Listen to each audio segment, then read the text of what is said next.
Hey YouTube, it's ICU, and today I'm going to show you guys how to root, gain super user access, and do a couple of other cool things on your Kindle Fire running the latest 6.2.1 firmware. For those of you that don't know, rooting and gaining super user access on your Kindle Fire is basically the Android and Kindle Fire equivalent to jailbreaking an iOS-based device. So it allows you to do things that you couldn't normally do with a stock device, and it basically removes the restrictions that Amazon puts on their Kindle Fire, and it makes it more like an Android tablet than really a Kindle. So to start off, I'm going to show you guys that I am on the latest 6.2.1 firmware, and I am actually in the device portion of settings here, and as you can see for the system version right there, it does say 6.2.1.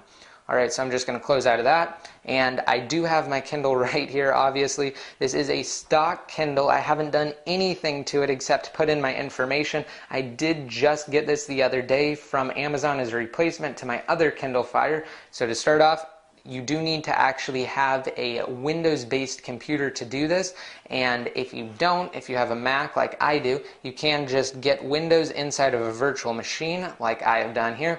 It's really easy to do, and it's straightforward. So I'm actually going to just bring this up here and maximize it, and we will go ahead and move on with this tutorial. You will have to have a micro USB cable. I have one right here, and it actually does not come with the Kindle Fire, so you will have to get one if you don't have one already. And you will also have to download the latest version of Kindle Fire Utility, and I will have a link to that down below in the more info. Just go to the post on my website, and again, there is a link to download the latest version of Kindle Fire Utility. Once you have the micro USB cable and Kindle Fire Utility, simply open up the folder for Kindle Fire Utility and plug in your Kindle Fire via the micro USB cable. And then right here, it's actually prompting me whether or not I want to connect the Kindle Fire to my virtual machine or to the actual virtual machine host, which in this case would be my Mac. And we're actually just going to connect it to the virtual machine, obviously. So if you do have a virtual machine, make sure you connect it to the virtual machine. In this case, it's saying connect to Windows, and that's what we want to do. So once you've done that, you will notice that your device is connected to your computer now, and what we can do from here is open up the file inside of the Kindle Fire Utility folder that's called install_drivers, and it does open up a command prompt here. So I'm actually going to zoom in, and we will try and move it over here. What you're going to do is just click yes, and then it should prompt you again, yes, again, yes, again, yes. And there we go. Now, do not worry if it says DevCon failed right there. That is fine. As you can see, actually inside of the command prompt here itself, it even says that. So you are actually fine if it says that. Like I said, as you can see up at the top, it says you will see some DevCon failed messages. This is normal. So we are fine now, and as you can see, it says press any key to continue. So we will just exit out of that, and now we can actually open up the command prompt file right here that's called run.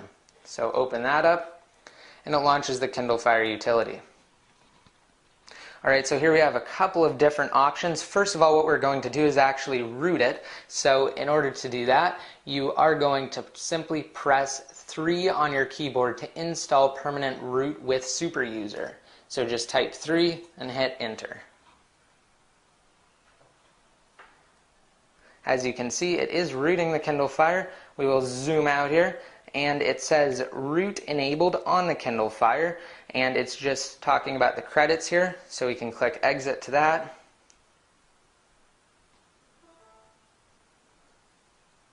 Trying to get both of these in the shot here.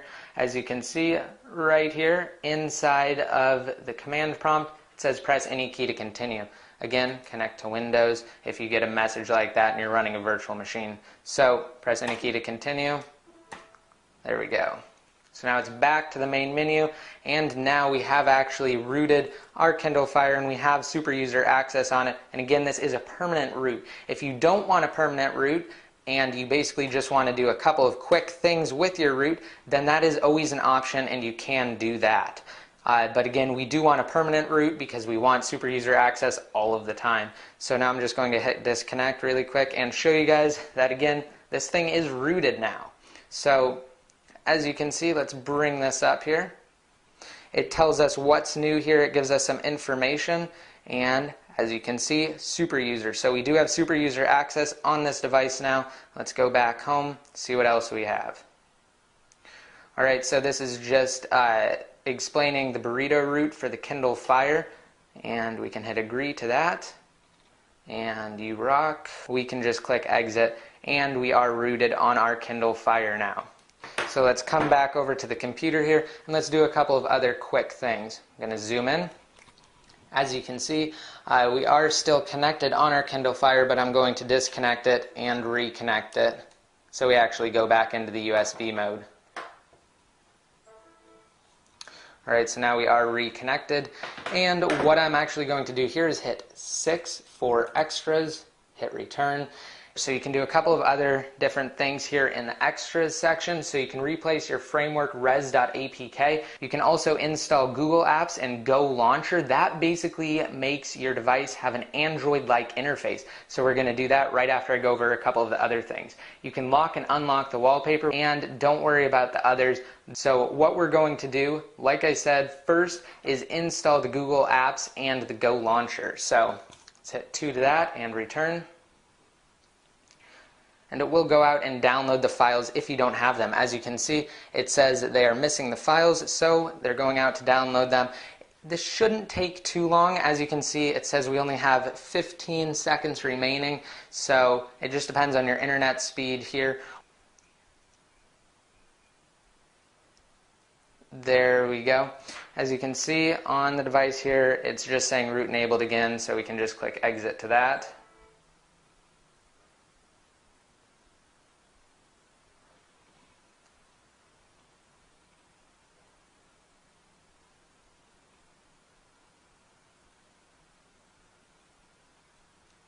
Alright, as you can see, it says we have successfully installed some of the files.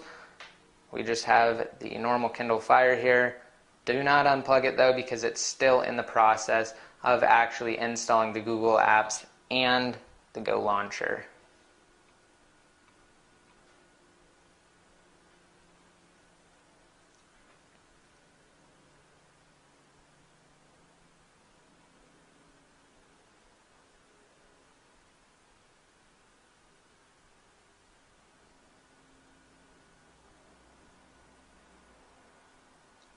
Alright, there we go. Now it is completely done, and the Kindle Fire should reboot after it's finished.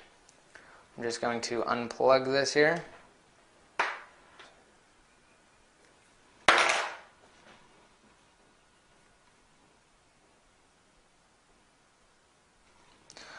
Alright, so let's unlock it, and as you can see now it's saying complete this action, basically going to the home screen with either Go Launcher or the regular Kindle Fire Launcher. So we're actually going to click Go Launcher so I can show you how this works. So there we go. Okay, we'll click OK to that. No. Okay. So here we go. As you can see, we do have a regular Android style interface now, and this is something that you can change. You can get other launchers, and you can do a couple of different things with the launchers. So you can even set it to remember it by default, because if you don't, every time it will ask you which launcher you want to use. This time I'm going to switch back to the Kindle launcher here. And as you can see, I have all of the Google apps as well now. So that's it for this tutorial. There are a couple of other things you can do with the Kindle Fire utility. However, I'm not going to go over that in this video. Again, I hope you guys liked it, and if it helped you root your Kindle Fire, be sure to rate it up. And if you have any comments, just leave them down below in the comment section. Also, be sure to hit that subscribe button if you aren't already subscribed. And until next time, this is ICU, signing